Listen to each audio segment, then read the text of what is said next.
Private ಸ್ಕೂಲ್ಗಳು ಅದರದ್ದು fees ಮಕ್ಕಳನ್ನ ಒಳ್ಳೆ ವಿದ್ಯಾಭ್ಯಾಸ ಕೊಡಕ್ಕೆ ಮಾಡ್ತಾರದು. ಯಾರು ಫೈಲ್ ಆಗಿದ್ದಾರೆ ಎಕ್ಸಾಮ್ ಕಟ್ಸಿ ಪಾಸ್ ಮಾಡಿಸ್ಕೊಡ್ಬೇಕು, ಇಲ್ಲ ಅಂದ್ರೆ ಅವ್ರದ್ದು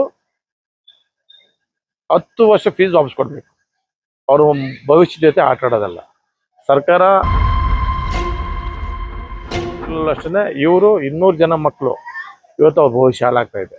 ಇವತ್ತು ಒಂದು ಸಬ್ಜೆಕ್ಟ್ 2 ಸಬ್ಜೆಕ್ಟ್ ಫೈಲ್ ಆಗಿದೆ. ಯಾಕೆ ಫೈಲ್ ಆಗಿದ್ದಾರೆ?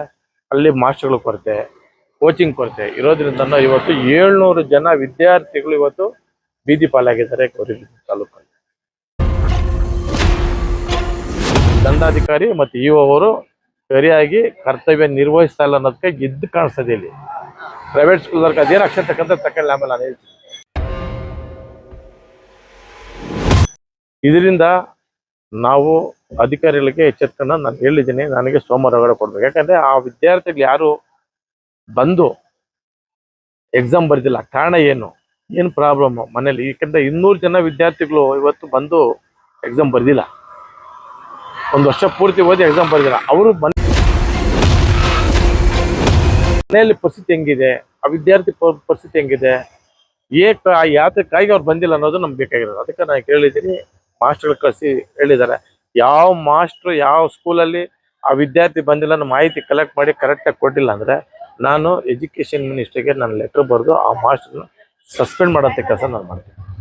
ಒಂದು ಬಡವರು ಹುಡುಗರ ಜೊತೆ ಕುಟುಂಬದ ಜೊತೆ ಆಟ ಆಡೋದಲ್ಲ.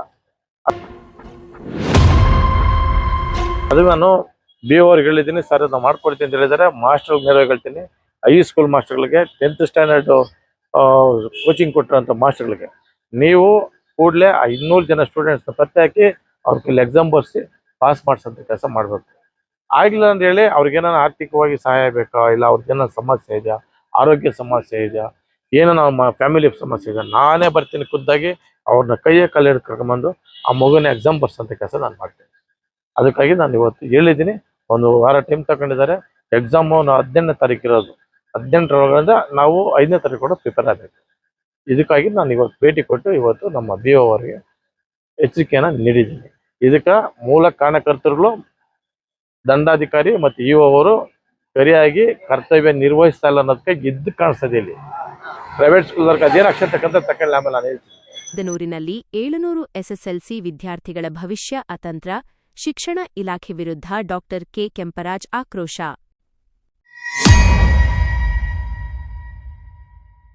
ಗೌರಿಬಿದನೂರು ತಾಲೂಕಿನಲ್ಲಿ ಶಿಕ್ಷಣ ವ್ಯವಸ್ಥೆಯ ಅಧ್ವಾನವೊಂದು ಬಯಲಾಗಿದೆ. 10 ವರ್ಷಗಳ ಕಾಲ ಕಷ್ಟಪಟ್ಟು ಓದಿದ ನೂರಾರು ವಿದ್ಯಾರ್ಥಿಗಳು ಇಂದು ಪರೀಕ್ಷೆಯಿಂದ ವಂಚಿತರಾಗಿದ್ದಾರೆ. 700 ವಿದ್ಯಾರ್ಥಿಗಳ ಭವಿಷ್ಯ ಕತ್ತಲಲ್ಲಿರುವ ಈ ವಿಚಾರದ ಕುರಿತು ಅಧಿಕಾರಿಗಳನ್ನು ತರಾಟೆಗೆ ತೆಗೆದುಕೊಂಡಿರುವ ಡಾಕ್ಟರ್ ಕೆ ಕೆಂಪರಾಜ್ ಅವರು ತಾಲೂಕು ಆಡಳಿತಕ್ಕೆ ಎಚ್ಚರಿಕೆ ನೀಡಿದ್ದಾರೆ. ಈ ಕುರಿತ ಹೆಚ್ಚಿನ ಮಾಹಿತಿ ಇಲ್ಲಿದೆ. ಗೌರಿಬಿದನೂರು ತಾಲೂಕಿನಲ್ಲಿ SSLC ಪರೀಕ್ಷೆ ಬರೆಯಬೇಕಿದ್ದ ಸುಮಾರು 200ಕ್ಕೂ ಹೆಚ್ಚು ವಿದ್ಯಾರ್ಥಿಗಳು ಪರೀಕ್ಷೆಗೆ ಹಾಜರಾಗದಿರುವುದು ಈಗ ದೊಡ್ಡ ವಿವಾದಕ್ಕೆ ಕಾರಣವಾಗಿದೆ. ಒಟ್ಟು 700 ವಿದ್ಯಾರ್ಥಿಗಳ ಭವಿಷ್ಯ ಅತಂತ್ರ ಸ್ಥಿತಿಯಲ್ಲಿದ್ದು, ತಾಲೂಕು ಆಡಳಿತದ ನಿರ್ಲಕ್ಷ್ಯದ ವಿರುದ್ಧ ಡಾಕ್ಟರ್ ಕೆ ಕೆಂಪರಾಜ್ ಅವರು ಕೆಂಡಾಮಂಡಲವಾಗಿದ್ದಾರೆ. 2. ಈ ಗಂಭೀರ ವಿಷಯದ ಬಗ್ಗೆ ಮಾಹಿತಿ ಸಿಗುತ್ತಿದ್ದಂತೆಯೇ ಕಾರ್ಯಪ್ರವೃತ್ತರಾದ ಡಾಕ್ಟರ್ ಕೆ ಕೆಂಪರಾಜ್ ಅವರು ಗೌರಿಬಿದನೂರು ಕ್ಷೇತ್ರ ಶಿಕ್ಷಣಾಧಿಕಾರಿಗಳು, ತಾಲೂಕು ದಂಡಾಧಿಕಾರಿಗಳು ಮತ್ತು ಕಾರ್ಯನಿರ್ವಹಣಾಧಿಕಾರಿಗಳನ್ನು ತೀವ್ರವಾಗಿ ತರಾಟೆಗೆ ತೆಗೆದುಕೊಂಡಿದ್ದಾರೆ. ಡಾಕ್ಟರ್ ಕೆ ಕೆಂಪರಾಜ್ ಅವರ ಮಾತು, 10 ವರ್ಷಗಳಿಂದ ಅಭ್ಯಾಸ ಮಾಡಿ ಪರೀಕ್ಷೆಗಾಗಿ ಕಾದಿದ್ದ ಮಕ್ಕಳು ಇಂದು ಪರೀಕ್ಷೆ ಬರೆಯದಿದ್ದರೆ ಅದಕ್ಕೆ ಕಾರಣವೇನು?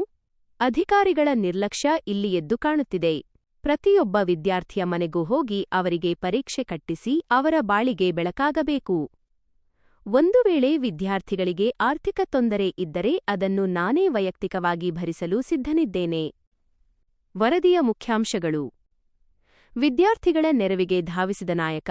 ಆರ್ಥಿಕ ಸಮಸ್ಯೆಯಿಂದ ಯಾವೊಬ್ಬ ಮಗುವೂ ಶಿಕ್ಷಣದಿಂದ ವಂಚಿತರಾಗಬಾರದು ಎಂದು ಡಾಕ್ಟರ್ ಕೆ ಕೆಂಪರಾಜ್ ಅವರು ಸಹಾಯ ಹಸ್ತ ಚಾಚಿದ್ದಾರೆ. ಅಧಿಕಾರಿಗಳಿಗೆ ಎಚ್ಚರಿಕೆ. 200 ಮಕ್ಕಳು ತಪ್ಪದೇ ಪರೀಕ್ಷೆ ಬರೆಯುವಂತೆ ತಾಲೂಕು ಆಡಳಿತ ಕೂಡಲೇ ಕ್ರಮ ಕೈಗೊಳ್ಳಬೇಕು ಎಂದು ಆಗ್ರಹಿಸಿದ್ದಾರೆ. ಮೇ 18ರ ಪರೀಕ್ಷೆ. ಬರುವ ಮೇ 18ರಂದು ನಡೆಯುವ ಪರೀಕ್ಷೆಯಲ್ಲಿ ಎಲ್ಲ 700 ವಿದ್ಯಾರ್ಥಿಗಳು ಉತ್ತೀರ್ಣರಾಗಬೇಕು ಎಂದು ಅವರು ಒತ್ತಾಯಿಸಿದ್ದಾರೆ. ತಾಲೂಕಿನ ದಂಡಾಧಿಕಾರಿಗಳು ಮತ್ತು ಕಾರ್ಯನಿರ್ವಹಣಾಧಿಕಾರಿಗಳ ನಿರ್ಲಕ್ಷ್ಯದಿಂದ ಇಂದು ವಿದ್ಯಾರ್ಥಿಗಳು ಈ ಸ್ಥಿತಿಗೆ ತಲುಪಿದ್ದಾರೆ ಎಂದು ಆಕ್ರೋಶ ವ್ಯಕ್ತಪಡಿಸಿದ ಅವರು ಕೂಡಲೇ ಈ ಬಗ್ಗೆ ಕ್ರಮ ತೆಗೆದುಕೊಳ್ಳದಿದ್ದರೆ ಹೋರಾಟ ಅನಿವಾರ್ಯ ಎಂದಿದ್ದಾರೆ.